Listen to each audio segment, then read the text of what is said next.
दोस्तों, एक नई सुबह, एक नई ताजगी के साथ आपका अपना पीयूष पांडे आपसे जुड़ता हुआ। लगातार हम लोग वीडियोस लाते जा रहे हैं, आपको नई दिशाएं, नए मार्ग बताते जा रहे हैं। और आज लखनऊ की एक ऐसी शख्सियत से मैं आपका परिचय कराने जा रहा हूं, जिन्होंने एज ए कमेंटेटर नई ऊंचाइयों पर आगे बढ़ रहे हैं लगातार। मैं श्री अनुराग श्रीवास्तव जी से आपका परिचय कराऊंगा। बेहतरीन क्रिकेट खिलाड़ी, बेहतरीन न्यूज़ रीडर और उसके साथ आवाज़ के जादूगर कमेंटेटर। तो मैं अनुराग भाई का स्वागत करता हूं अपने इस चैनल पर। और आज का विषय बहुत ही डिफरेंट है। बच्चों को एज ए कमेंटेटर आप क्या गाइड करेंगे और आपने एज ए कमेंटेटर की जर्नी कैसे शुरू की, थोड़ा सा ब्रीफ करो। भाई, सबसे पहले तो पीयूष, मैं तुम्हें धन्यवाद दूंगा कि अपने चैनल पे तुम मुझे बुलाते रहते हो। तुमने अपने चैनल से के साथ मुझे जोड़ के रखा हुआ है और मुझे मेरे बहुत से जानने वाले, मेरे अपने रिलेशंस में रिलेटिव्स हैं, फ्रेंड्स हैं, तो कहते हैं कि भाई आपका और पीयूष की तो जोड़ी बहुत अच्छी चल रही है। और आज एक कमेंटेटर की हैसियत से पीयूष ने मुझे बुलाया है और अमूमन तो हम लोग दोनों मिलकर इंटरव्यूज़ लेते रहते हैं। तो खैर, ये भी एक अच्छा वो है, प्लेटफॉर्म है। जहाँ तक कमेंट्री की बात की पीयूष, तो कमेंट्री, जैसा कि आप सभी लोग जानते हैं कि मैं खुद भी एक क्रिकेट खिलाड़ी हूँ। तो जो क्रिकेट खिलाड़ी होता है, मेरा तो पीयूष ये मानना है कि जो क्रिकेटर है वो कुछ भी कर सकता है। क्या बात। जो क्रिकेट है, जिसने क्रिकेट खेला है ना, कि वो जब जाता है, क्रीज पर खड़ा होता है और गेंद को फेस करता है, बाकी 11 उसके दुश्मन होते हैं ग्राउंड पर और उनके बीच में अकेला खड़ा होता है एज ए बैट्समैन, तो वो उसको वहां से जो एक सीख मिलती है, एक कॉन्फिडेंस जो आता है कि वो कहीं पे भी जाके किसी भी फील्ड में कुछ कर सकता है। और यही कॉन्फिडेंस था कि मैं न्यूज़ रीडर बना। मैं सही बता रहा हूँ, मैं न्यूज़ रीडर बनना, मैं कभी उस फील्ड में नहीं था, मैं ड्रामा में नहीं था, मैं कभी एक्टिंग में नहीं था, और वहाँ पे जाके एक एंकरिंग करना, तो वो क्रिकेट ने मुझे सिखाया है। रही बात कमेंट्री की, तो कमेंट्री भी इजी हो गई। और बहुत अच्छी बात बताऊं पीयूष की, क्योंकि मैं न्यूज़ रीडर हूं, क्रिकेटर के साथ साथ न्यूज़ रीडर बना। तो जब मैं न्यूज़ रीडर बना, तो न्यूज़ रीडर बनने के लिए मुझे बहुत मेहनत करनी पड़ी। तो मैंने एक इंटरव्यू में, जैसा आपने एक बार पूछा था, तो मेरे वालिद साहब, मेरे फादर ने मुझे बहुत ट्रेनिंग दी, प्रोनाउंसिएशन के ऊपर ट्रेनिंग दी और वर्ड्स के मॉड्यूलेशन के ऊपर ट्रेनिंग दी। स्ट्रेस कहाँ पे देना है, कहाँ पे पॉज देना है, कहाँ पे जोर दे के बोलना है, कहाँ पे आराम से बोलना है, कहाँ पे आपको एक्साइटमेंट शो करना है। तो जो ये सारी चीज़ें न्यूज़ में आपको सीखनी होती हैं कि हर न्यूज़ आइटम को आपको एक ट्रीटमेंट देना होता है। अगर सैड न्यूज़ है तो आपके चेहरे पे वो सैडनेस दिखनी चाहिए। अगर भारत ने पाकिस्तान को हराया है, मैच जीता है या वर्ल्ड कप जीता है, या भारतीय किसी निशानेबाज ने या किसी भी एथलीट ने ओलंपिक्स में कुछ किया है, तो उसकी खुशी जाहिर होनी चाहिए। और इसी तरीके से अगर आप किसी फेस्टिवल के बारे में न्यूज़ बोलते हैं, तो वो खुशी जाहिर होनी चाहिए। तो ये सारी चीज़ें मुझे न्यूज़ ने सिखाई। और क्रिकेट, क्योंकि मैंने खेला ही हुआ है, क्रिकेटर हुई, तो क्रिकेट की कमेंट्री में मुझे ज़्यादा मेहनत नहीं करनी पड़ी। क्रिकेट की कमेंट्री के जब वाकया आया, तो पहला वाकया मैं बताता हूँ Piyush, 1993। I was very young at that time. मैं क्रिकेट भी खेल रहा था, न्यूज़ भी पढ़ रहा था। तो लखनऊ में एक बहुत इंपॉर्टेंट मैच हुआ, इंग्लैंड वर्सेस बोर्ड प्रेसिडेंट 11। तो उस समय प्राइवेट चैनल्स आए नहीं थे, खाली दूरदर्शन पे ही लाइव टेलीकास्ट होता था। इवन उस समय डीडी स्पोर्ट्स भी नहीं आया था। तो लखनऊ दूरदर्शन को वो मैच कवर करना था, 3 दिन का मैच था। तो इंग्लैंड की पूरी टीम, माइक गेटिंग और ग्राहम गुच कप्तान, और उनका जो एक फास्ट बॉलर था स्मॉल, और डिफ्रेटस, तो जो पूरी फुल फ्लेजेड इंग्लैंड की साइड थी। और 93 की बात है, 92 वर्ल्ड कप में वही टीम इंग्लैंड की शायद फाइनल खेली थी, पाकिस्तान के अगेंस्ट या सेमीफाइनल खेली थी, याद नहीं आ रहा, लेकिन बहुत अच्छी टीम थी। मतलब इंग्लैंड की बहुत मोटी टीम थी, फुल फेजेड साइड थी इंग्लैंड की। और यहाँ से बोर्ड प्रेसिडेंट 11 के मनिंदर सिंह कप्तान थे, नरेंद्र हिरवानी उसमें खेल रहे थे, और राहुल द्रविड़ उसमें उभरते हुए खिलाड़ी थे भारतीय टीम में, उनका पदार्पण होने ही वाला था, वो भी उस मैच में खेल रहे थे। तो इसी बोर्ड प्रेसिडेंट 11 में ऐसे ही खिलाड़ी खिलाए जाते हैं कि जो कि उनके परफॉर्मेंस से बाद में वो इंडियन टीम्स में आते हैं। तो बहुत बड़ा मैच था। और एक कॉमेंटेटर की हैसियत से, उसके पहले मैंने रेडियो पे भी कोई कमेंट्री नहीं की थी, ना कभी रेडियो पे बोला था, ना कभी टेलीविजन पे बोला था, एक कमेंटेटर की हैसियत से। लेकिन लखनऊ में वो मैच था, तो मुझे मौका मिला। तो यहाँ पे हमारे प्रोड्यूसर थे अनिल श्रीवास्तव, उन्होंने उनको पता चला कि यहाँ पे मैच हो रहा है, तो एक कमेंटेटर दिल्ली से कोई आने वाले थे, तो वो पहुंचे नहीं, तो एकदम से शॉर्टेज हो गई। तो एक दिन पहले ये हुआ कि कमेंटेटर कहाँ से लाया जाए। तो अनिल भाई थे, अनिल भाई को ये मालूम था कि मैं क्रिकेटर हूँ, तो उन्होंने मुझे फ़ोन किया लैंडलाइन पे, उसमें मोबाइल तो होता नहीं था, कि अनुराग तुम क्या क्रिकेट कमेंट्री कर सकते हो? हमने कहा हाँ हाँ अनिल भाई बिल्कुल कर लेंगे, क्रिकेट कमेंट्री में क्या है। तो थोड़ा सा बचपन में मैं थोड़ा सा आपको पीछे ले जाना चाहता हूँ कि रेडियो कमेंट्री का दौर होता था जब हम लोगों ने होश संभाला। उस समय टीवी पे भी मैचेस नहीं आते थे, तो उस समय रेडियो पे सुशील दोषी, जसदेव सिंह और मुरली मनोहर, मंजुल वगैरह की कमेंट्री होती थी, बहुत पॉपुलर होती थी। तो वो कमेंट्री कहीं ना कहीं जहन में थी, जिंदगी भर वो सुनी थी, है ना, तो वो कमेंट्री सुनी हुई थी। तो और कभी कभी ऐसी बचपन में बैठ के कमेंट्री किया भी करते थे कि और वो सुनील गावस्कर को एंडी रॉबर्ट्स की ये गेंद, और सुनील गावस्कर ने गेंद को ड्राइव कर दिया है, कवर क्षेत्र में गेंद जा रही है, इस तरीके से जो आपस में जैसे खेलते हैं। तो अनिल भाई से मैंने कहा अनिल भाई हाँ कमेंट्री कर देंगे, कोई प्रॉब्लम नहीं। और साहब केडी सिंह बाबू स्टेडियम पे यही पे 3 दिन का लाइव मैच, इतना बड़ा मैच, तो खैर करी। और वाकई क्योंकि क्रिकेटर थे तो कभी कोई ऐसा नहीं लगा कि कुछ नई चीज कर रहे हैं, और वाकई जो करी तो मुझे खुद भी नहीं मालूम था, अंदाजा नहीं था। सुनने वालों ने जब मेरी कमेंट्री सुनी, तो इवन मनिंदर सिंह जो कप्तान थे उस टीम में, क्योंकि हम लोगों ने अंडर 19 इंडिया साथ में खेला है, मैं मनिंदर की कप्तानी में वेस्ट इंडीज का टूर किया है, तो मनिंदर ने भी अपने ड्रेसिंग रूम में मेरी कमेंट्री सुनी, तो यार कहा यार अनुराग तू तो बहुत अच्छा बोलता है यार, तू तो बहुत अच्छी कमेंट्री करता है यार, तो कमेंटेटर बन जा। तो वो वाकया वहां से मेरी शुरुआत हो गई कमेंट्री। अनुराग भाई, अभी आप T20 जो कानपुर में ऑर्गेनाइज हुआ, यूपीसी ने टूर्नामेंट ऑर्गेनाइज किया था, बहुत ही बेहतरीन टूर्नामेंट था, उसमें आप एज ए कमेंटेटर गए थे, और मुझे लगता है आपने बहुत अपनी जो मधुर आवाज़, जो कहीं जादूगरी वाली आवाज़ से जो कमेंट्री की, वो हम सब अभी भी उसके कायल हैं, और मैं जहाँ भी जाता हूँ आपकी तारीफ सुनता हूँ। तो लेकिन अनुराग भाई, वो संस्मरण एज ए कमेंटेटर और आपने एज ए क्रिकेटर, आपने क्रिकेटरों को देखा, तो थोड़ा सा बच्चों को शेयर करिए। पीयूष, वाकई बहुत अच्छा अनुभव रहा। जैसे मैंने बताया कि कमेंट्री तो मैं कई सालों से कर रहा हूँ, लेकिन बीच बीच में ब्रेक्स हो गए, लेकिन इधर 7-8 साल से कमेंट्री बड़े प्लेटफॉर्म पे नहीं करी थी। और ये जो प्लेटफॉर्म था ना, ये मैच के लिहाज से तो अगर देखें तो मैंने बहुत अंतर्राष्ट्रीय मैचेस किए हैं, लेकिन ये क्योंकि प्राइवेट चैनल पे था, जियो पे लाइव जा रहा था, तो जो प्राइवेट चैनल्स का जो आजकल का जो बहुत नई टेक्निक्स आ गई है, नई टेक्नोलॉजी आ गई है, टेलीकास्ट जो है वो बहुत बेहतर हो गया है। तो उसमें जो टेलीकास्ट में बहुत सारे कैप्शंस आते हैं, डाटाज आते हैं, तो कब आपको रुकना है, कब बोलना है ना, तो ये थोड़ा सा वो है, बहुत अच्छा अनुभव रहा, बहुत अच्छा एक्सपीरियंस मिला। और सबसे बड़ी बात ये थी कि हमें बड़े कमेंटेटर्स, बड़े क्रिकेटर्स के साथ कमेंट्री करने का मौका मिला।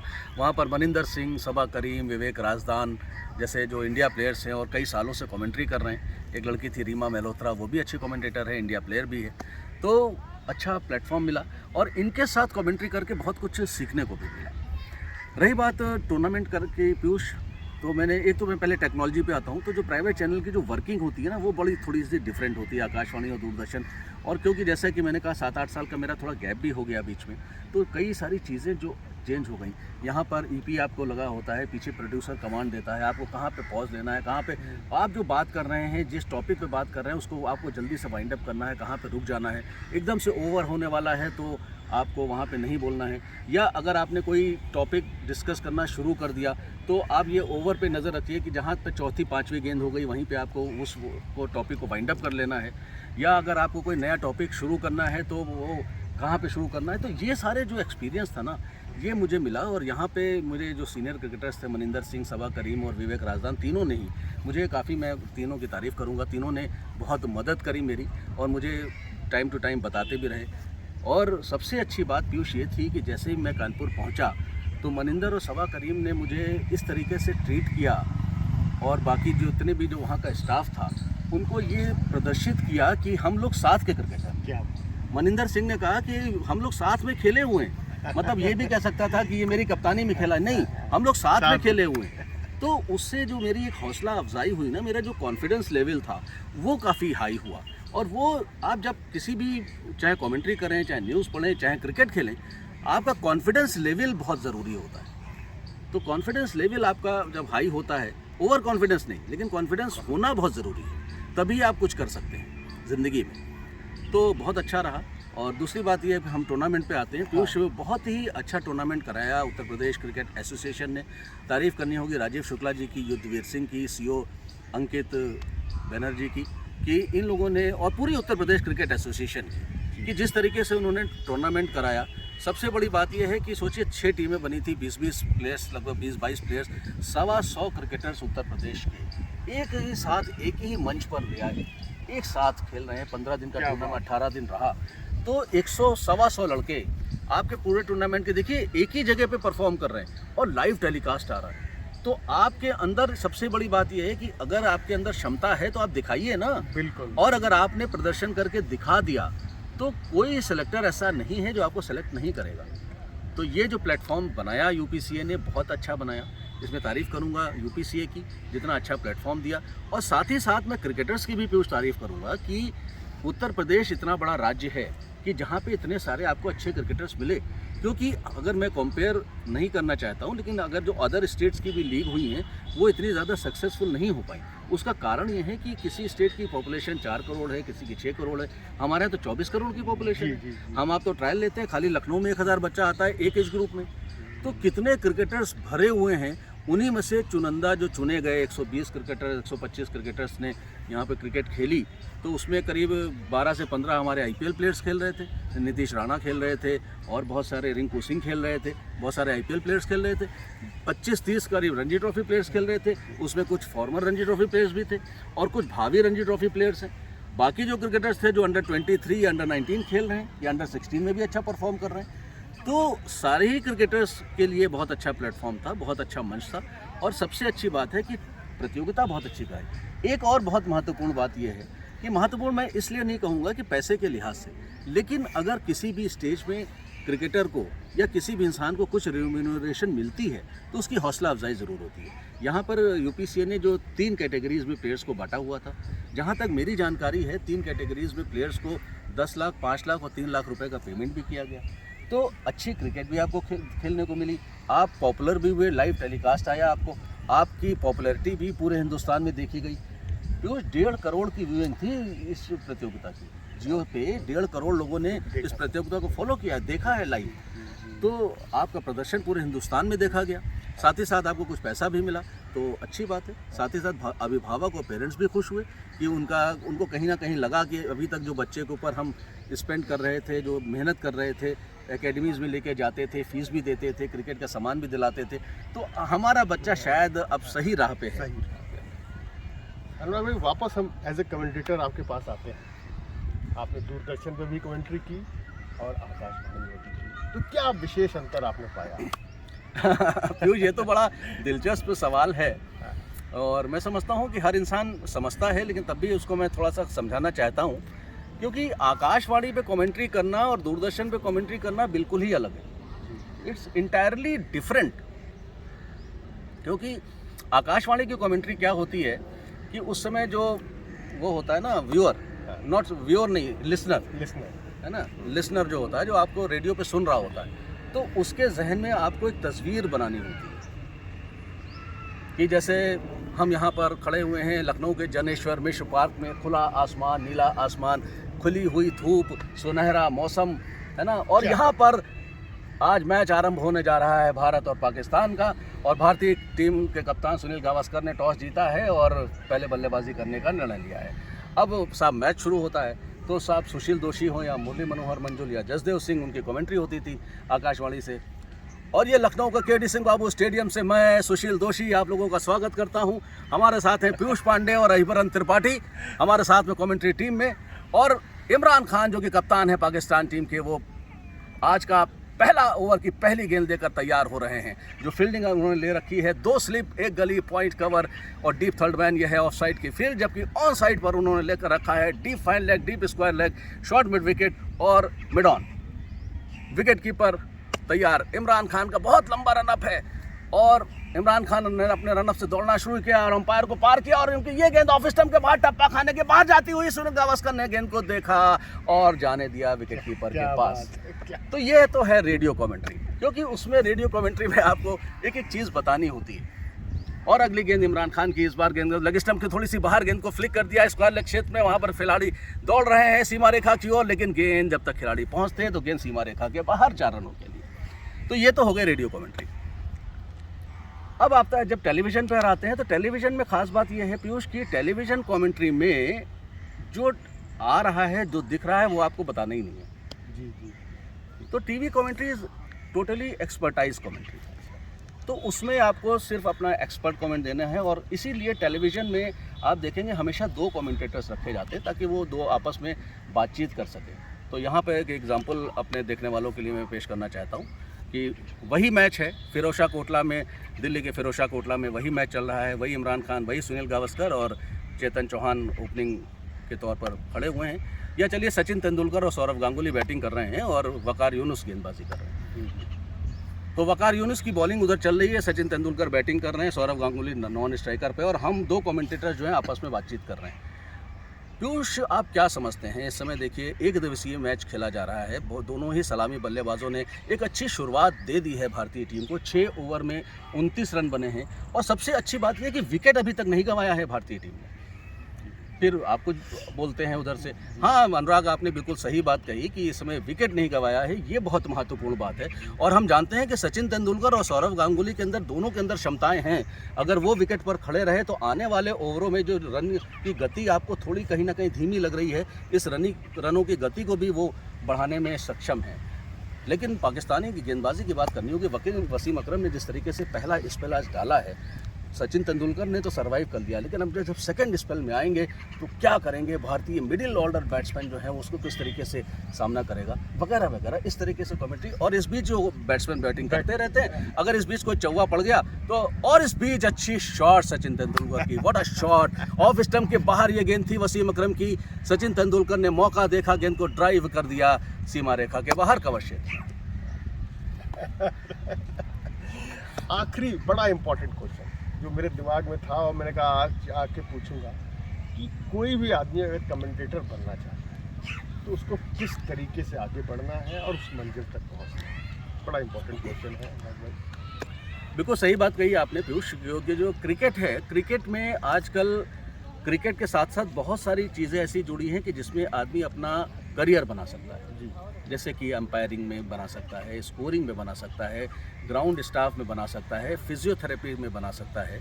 तो बहुत सारे प्रोफेशंस क्रिकेट से जुड़े हुए हैं और इसमें कि बहुत अच्छा गेम है। मैं बहुत से ऐसे लोगों को जानता हूं जो क्रिकेट के सपोर्टिंग स्टाफ में आजकल काम कर रहे हैं और उसी को उन्होंने अपना प्रोफेशन बना लिया है। इसी तरीके से कमेंट्री भी अपने आप में एक प्रोफेशन है और आप एक अच्छे कमेंटेटर बन सकते हैं। जहाँ तक कमेंट्री की बात है पीयूष, तो कमेंट्री की लिए मैं तो कहूँगा कि न सिर्फ क्रिकेट बल्कि किसी भी गेम की जिसको आपको कमेंट्री करनी है, वो कोई भी गेम हो सकता है। मैंने भी आपको फॉर एग्जांपल मैं बताना चाहता हूँ यहाँ पे कि मैंने भी और भी गेम्स में कमेंट्री की है। बैडमिंटन किया है मैंने, टेबल टेनिस किया है, एथलेटिक्स किया है, लेकिन उन्हीं गेम्स में कमेंट्री की है जिनकी मुझे मालूमात है।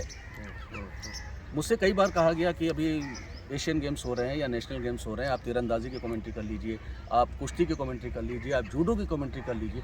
मैंने कभी भी उसमें हाथ नहीं डाला क्योंकि उन गेम्स की मुझे पूरी थॉरो नॉलेज नहीं है। कमेंट्री के लिए आपको गेम की थॉरो नॉलेज होना बहुत ज़रूरी है। उस गेम की बारीकियां आप जब तक नहीं समझेंगे कमेंट्री नहीं कर सकते और ख़ास तौर से टेलीविज़न कमेंट्री नहीं कर सकते हैं। एक तो महत्वपूर्ण बात यह है कि जिस भी गेम में आपको कमेंट्री करनी है, वो चाहे क्रिकेट हो, हॉकी हो, फुटबॉल हो या कोई भी गेम हो, तो उसकी कमेंट्री करने के लिए उस गेम की जानकारी आपको होना बहुत ज़रूरी है। भले ही आप उस गेम के खिलाड़ी ना भी हों, ज़रूरी नहीं कि आप बहुत ऊंचे खिलाड़ी हों, लेकिन उसकी जानकारी आप किताबों के ज़रिए, और आजकल तो यूट्यूब है, गूगल है या और बहुत सारे साधन हैं, उनके ज़रिए उनके जो रूल्स रेगुलेशंस हैं वो पता कर सकते हैं। साथ ही साथ उच्चारण बहुत महत्वपूर्ण चीज़ है कमेंट्री में या हर फील्ड में। मतलब जो भी चाहे न्यूज़ रीडिंग हो, तो आपका जो प्रोनाउंसिएशन है वो बहुत अच्छा होना चाहिए, क्योंकि अगर प्रोनाउंसिएशन अच्छा नहीं है तो वो कमेंट्री में फिर मज़ा नहीं आता, सुनने वाले को अखरता है। तो ये 2 बहुत महत्वपूर्ण चीज़ है। अब आप रही बात, आप सोचेंगे कि हाँ, इसके आगे बढ़ने के लिए हमें करना क्या चाहिए। तो देखिए, आकाशवाणी और दूरदर्शन ये 2 ऐसे माध्यम हैं जो आपको प्लेटफॉर्म देते हैं और वहाँ पे उनके टाइम टू टाइम टेस्ट होते हैं, रिकॉर्डिंग्स होती हैं। तो वहाँ पे उनका एक कमेंटेटर्स का पैनल बनाया जाता है, तो आप वहाँ पे अप्लाई कर सकते हैं, उनके रिकॉर्डिंग्स भेज सकते हैं, उनके पास जा सकते हैं, वो आपकी कमेंट्री रिकॉर्ड करेंगे। कोई पहले किसी छोटे टूर्नामेंट में आपकी एक ट्रायल बेसिस पे आपकी कमेंट्री कराई जाती है। उसके बाद फिर जब आप अप्रूव्ड कमेंटेटर हो जाते हैं तो उनके कमेंटेटर टीम के पैनल में आ जाते हैं, कमेंटेटर पैनल में आप आ जाते हैं। जब आप उनके कमेंटेटर पैनल में आ जाते हैं तो टाइम टू टाइम वो आपको कॉल करते रहते हैं। देखिए कितनी अच्छी बात, कितने कम शब्दों में अनुराग भाई ने बताई है। और अगर आपको कमेंटेटर बनना है तो अपनी भाषा पे ध्यान दीजिए, जिस भाषा में आप बोलते हैं, और उसके बाद दूरदर्शन और आकाशवाणी में रास्ते खुलेंगे।